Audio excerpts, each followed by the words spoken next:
সাইয়েদনা উমরে ফারুকের বায়োগ্রাফি সম্পর্কে জানবো। উমরে ফারুক রাদিয়াল্লাহু তাআলা আনহু, the superhero of this উম্মাহ। এই উম্মার সুপার হিরো তিনি, ঠিক কিনা? ওনার মুখের আগে লাঠি চলতো বেশি।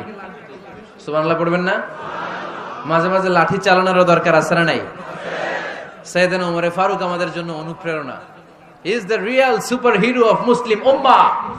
তিনি এই উম্মার রিয়েল সুপার হিরো।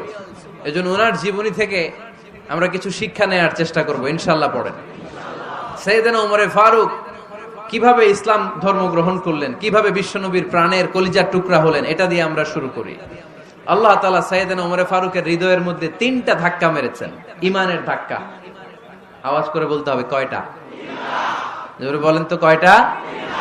3টা ইমানি ধাক্কা। এক হচ্ছে বিশ্বনবীর দোয়ার ধাক্কা। এক কি?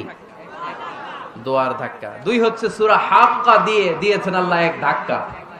সুবহানাল্লাহ পড়বেন না? 3 হচ্ছে সূরাতু তাহা দিয়ে আল্লাহ দিয়েছেন আরেকটা ধাক্কা। এই 3টা ইমানি ধাক্কা যখন সাইয়েদনা উমরে ফারুকের হৃদয়ে লাগলো, উনি পড়তে আরম্ভ করেছেন আশহাদু আল্লা ইলাহা ইল্লাল্লাহ ওয়া আশহাদু আন্না মুহাম্মাদান আবদুহু ওয়া রাসূলুহু। চিল্লায়ে পড়েন আল্লাহু আকবার। বিশ্বনবী মক্কায় বসে বসে তাহাজ্জুদ